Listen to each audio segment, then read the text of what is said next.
Hey, my name's Nicholas. I was just wondering, like, what exactly you think about undocumented immigrants? So what would you say about, like, the dairy industry and things like that, which, like, you know, their backs are built off of undocumented immigrants? Hire American. Hire American? Yeah, but then we'd have to, like, pay them more because Exactly. right now... We would have to pay them more, and we would see higher wages, and the middle class in America would boom. Yeah, but, I mean, I'm pretty sure a lot of, like, a lot of people, like, fight against higher wages. Why is that exactly? Well, I'm sure corporations fight against higher wages. That's why they want a bunch of foreigners to take American jobs and keep wages low. Because they don't want to pay their workers because it might decrease their profitability. So you are pro higher wages? Of course. So that's why I want people that work in the dairy industry or at Tyson Foods or that work with their hands to be able to flourish and buy a home and have an American way of life that is largely forgotten now for many of them. So, what do you exactly classify as an American? Like, what if it's someone who did come, like, legally? U.S. passport holder. Okay, but even if they, like, came here legally? Well, I said illegally. Legally. Well, if they came here legally, if they go through a process, they can get a U.S. passport, yeah. Okay. Until then, they're a visitor applying to be a member of our very large country. Okay, so pro higher wages for Americans? Of course, yeah. Okay. Thank you. There's obviously a lot of bad people coming in illegally through the border, but there's also a lot of good people that want to work hard that can't come legally due to the rampant corruption on the border. In some cases, it can cost up to 200,000 pesos to come in legally, and that's more than a Mexican citizen can make in their entire lifetime. So how can we, like, sell them the American dream, but not let them in legally, the people that want to do good, not let them in legally to pursue that dream? Yeah, it doesn't matter if they want to do good. Just send them back to their country. I mean, there's a lot of Vietnamese that want to do good and come here, but they don't live close, so they don't border jump. So, okay. This is not their home. Go back to your home and go make Mexico great again. But they can't necessarily do that while the cartels are running the government. They have no upward mobility, and we sell them the American dream. Then go fix your country. Because that's not my problem. Isn't that the point of America, to sell the American dream? What is the point of America? Is the point to bring in a bunch of foreigners, or is the point to protect our own citizens? Well, is it we, the foreigners of the United States? The foreigners are the ones that became the citizens. Well, is it? Well, that's the question. Were we founded by immigrants or founded by settlers? They're the same thing. No, they're not. Settlers come to something not built. Immigrants come to something already built. But all the immigrants that came to something already built that are now citizens. Fair enough. Yeah, they're here.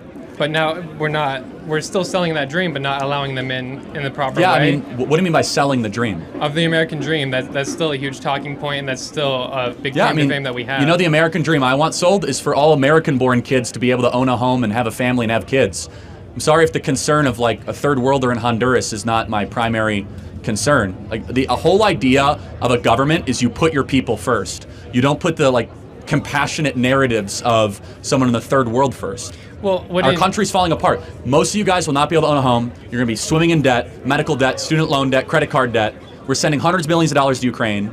So yeah, we should secure the border and put young people first and fulfill the social contract. Then we can worry about the third world. Wouldn't letting the individuals that want to come here and work hard and contribute to the country make it better for all American citizens? Has it? In the past, yes. Has it the last 5 years? Have the amount of illegals in this country made the country better for all people? Well, most of those individuals aren't the good people. Mm-hmm. So then, if they want to be here so bad, we do have a legal process. So then let's go through the legal process. But the legal process is almost impossible for most people. Well, it's impossible for Mongolians too. Okay. So either we have an immigration system or we don't, and we're deciding we just let anyone in our country no matter what just because they're poor. My focus was more on the corruption on the corruption is fine. system. We can fix it. That's fine. But my concern is why do we not put, especially American 18 to 20-year-olds first? You guys get the last of everything. Instead, the abstractions of the regime seem to take priority. So, gotcha. Thank you. Appreciate it. Thank you. Hi. Good afternoon, Mr. Kirk. I have a disagreement with your take on the border policy. Okay. To my understanding, you said we should reduce the immigrant on the border to zero. Correct? Well, a little bit about myself. My name is June. I just got out of the Marine Corps.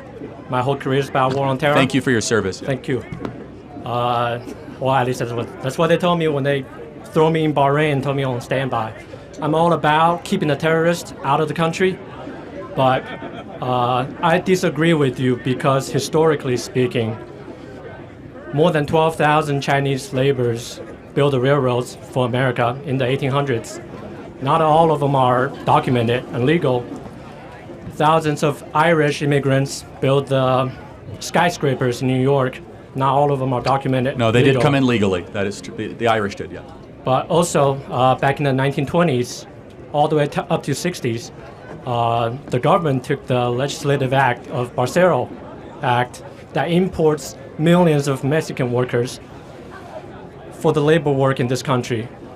And why all of a sudden you want to close it down? And there's almost zero exposure on the northern border. Well, there are people crossing on the northern border too, but why do I want to shut it down? They're breaking the law. Should we not have the law that says you can't walk into the country without proper approval? Well, for the longest time, they can just... Well, no, hold on. The Irish came via Ellis Island. Okay. The Czechoslovakians came legally. The Polish came legally. So I don't know what group you're... I mean, the Chinese, I'll take your word for it. I would imagine they came through a port of entry, and we knew who they were. But we have no idea who these people are on the southern border. We don't know their background. We don't know why they're here. It's 15,000 people a day that are illegally crossing into the country, breaking our laws. Okay, so for the past 50 years, there hasn't really been a fence or any sort of process to deport them or catch them when they cross the border. No, that's not true. We've had deportations for the last 30 years. In fact, we did mass deportations in the early 2000s. Even Obama deported about a couple 100,000 people a year. Why all of a sudden now everything, you want to tighten up everything? You know why? Because the border crisis has never been so bad. It used to be a couple hundred a day. Now it's 15,000 a day.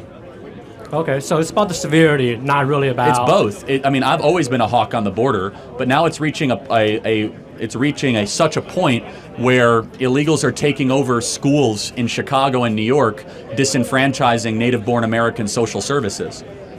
And not to mention, the law is very clear. We have a process to come into this country, and they're deciding to break that law, which is a crime. Okay. Is there a better approach to this besides just shutting up the border? Yeah, also have Mexico do it, which Trump did. Mexico could secure the border as well, and they're choosing not to. Yeah. Okay. Well. Thank you. Appreciate it. Thank you. Thanks. How you doing, sir? I might have to go visit all those lunatics in a second. I do apologize if I stutter. Not the best at public speaking. That's okay. Thank you for coming up. Of course. I was just going to ask, how do we morally deal with, because don't get me wrong, I am conservative. I do believe that illegal immigrants shouldn't come to the country and take up social welfare systems and all that. How do we deal with cases where they came here illegally, they had a child? Should we allow those parents to stay or allow that child to just have no, it's a good send question. the parents away? Yeah, just deport the whole family back. Even though the child has no connections, like to their family's home country. Oh, so they were smuggled into the country? No, born here. Like if they're born here, they stay because they're a U.S. citizen. So I think we should get rid of birthright citizenship, but I don't get what I want. So